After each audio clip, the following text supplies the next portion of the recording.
Hello student, most welcome.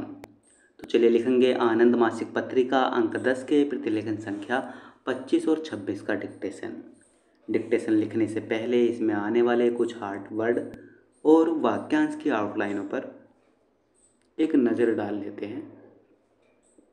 यदि आपको इसका PDF चाहिए तो आप हमारे Telegram channel short hand with Vivek से इसका PDF भी डाउनलोड कर सकते हैं। टेलीग्राम चैनल तक पहुंचने के लिए इस वीडियो के डिस्क्रिप्शन में लिंक दिया है, यहाँ आप टेलीग्राम पर सर्च करेंगे शॉर्ट हैंड विद विवेक तो आपको आसानी से मिल जाएगा। तो चलिए लिखेंगे इसका डिक्टेशन की स्पीड लगभग 80 शब्द पर मिनट रहेगी। तो चलिए डिक्टेशन स्टार्ट करते हैं 5 सेकंड बाद।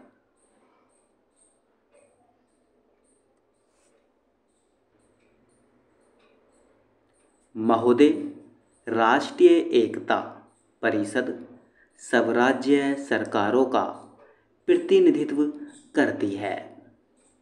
यह केवल 2 को छोड़कर संसद की समस्त राजनीतिक पार्टियों और दलों का प्रतिनिधित्व करती है और मुझे आशा है कि ये 2 पार्टियां भी देश के समक्ष उपस्थित एक सर्वाधिक महत्वपूर्ण समस्या को मिलजुल कर सुलझाने के महान प्रयास में हिस्सा लेगी। इसमें मजदूर संघों, वाणिज्य और उद्योग, शिक्षा शास्त्रियों और उन लोगों के प्रतिनिधि हैं जो राष्ट्रीय एकता के लिए स्वेच्छा से काम करते हैं। जब सन 1962 में पहली राष्ट्रीय एकता परिषद का गठन हुआ था, तब कुछ निर्णय लिए गए थे। यह दुर्भाग्यपूर्ण है कि हमारी सीमाओं पर चीन के हमले के फलस्वरूप महान राष्ट्रीय एकता उत्पन्न होने के कारण हम लोग इसके प्रति कुछ उदासीन हो गए थे और उस समय परिषद को भंग कर दिया गया था। यह पुनर्गठित परिषद सार्थक तरीके से कार्य करेगी और एक स्थायी संगठन बन जाएगी।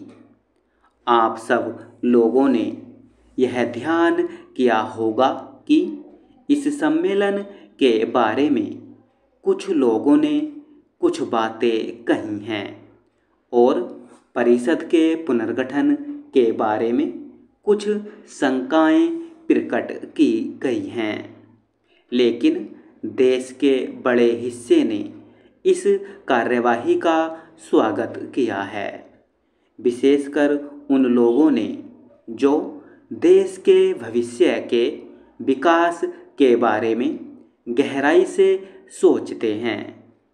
मैं आप सबको यह आश्वासन देना चाहती हूँ कि यह बैठक बुलाने का हमारा दलगत उद्देश्य नहीं है। हमें आशा है कि हम पूरे विचार के दौरान ऊंचा स्तर कायम रखेंगे और हम अपने विचाराधीन विषय से नहीं हटेंगे अथवा केवल किसी तर्क में विजयी होने भर के लिए कोई बात नहीं कहेंगे। आज हमारे देश के सामने जो सबसे बड़ा खतरा है वह सांप्रदायिकता का है। स्वतंत्रता के बाद और उस समय जब हम यह सोच रहे थे कि इस समस्या का प्रायः हल निकल आया है, देश के विभिन्न भागों में एक बार फिर सांप्रदायिक दंगे होने लगे। दूसरा खतरा प्रांतीयता अथवा क्षेत्रीयता का है। मैं समझती हूँ कि सांप्रदायिकता से जो बात भड़कती है वे ही इसके लिए भी जिम्मेदार हैं। तथ्य यह है कि यह ऐसी ही भावनाओं का विस्तार मात्र है। राष्ट्रीय एकता को जो एक और खतरा है और जो संभवतः अन्य खतरों को जन्म देने वाले कारणों में से एक है। यह देश में आज भी मौजूद असमानता है।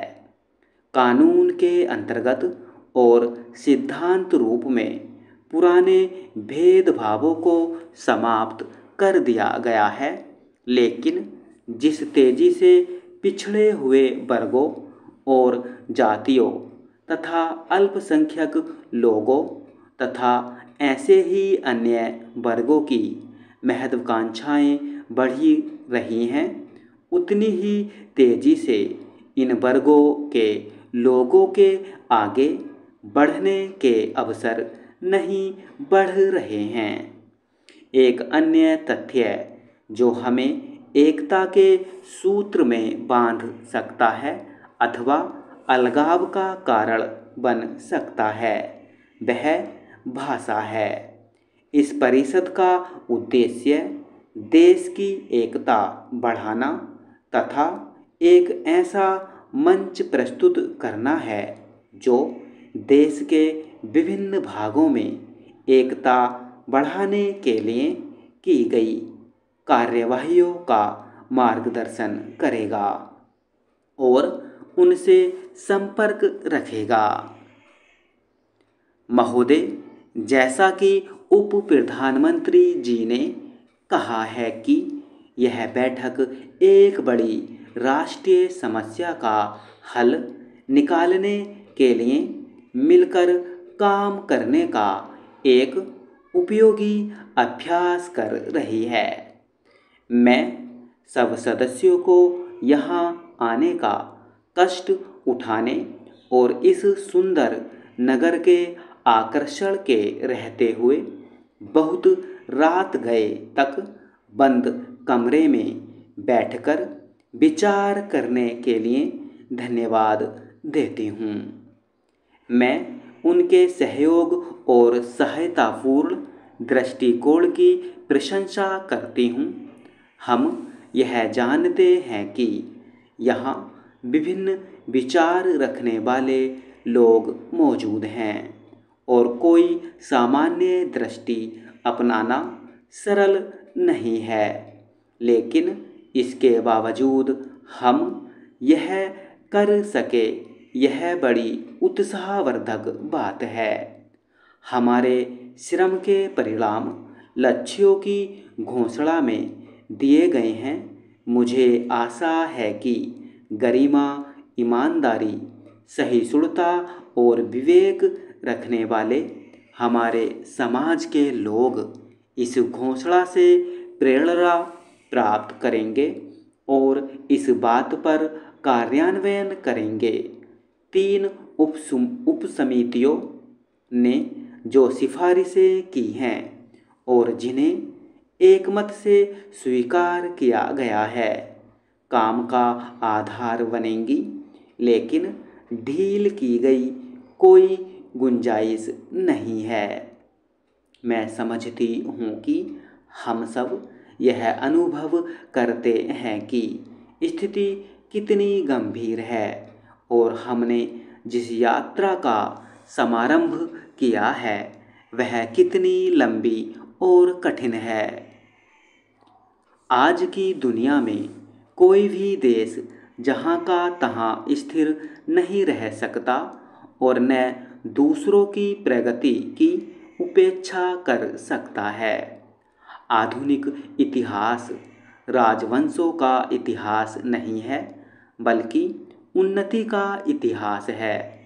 भारत को अपनी सभ्यता के अनुरूप आगे बढ़ना चाहिए, पर इसके साथ ही हमें अपनी सभ्यता के आधुनिक संदर्भ में व्याख्या करनी चाहिए, ताकि इसका अर्थ आज के सामान्य स्त्री पुरुषों की समझ में आ सके। हमें इतिहास के इस परिप्रेक्ष्य में राष्ट्रीय एकता परिषद की इस बैठक का मूल्यांकन करना चाहिए। स्टॉप।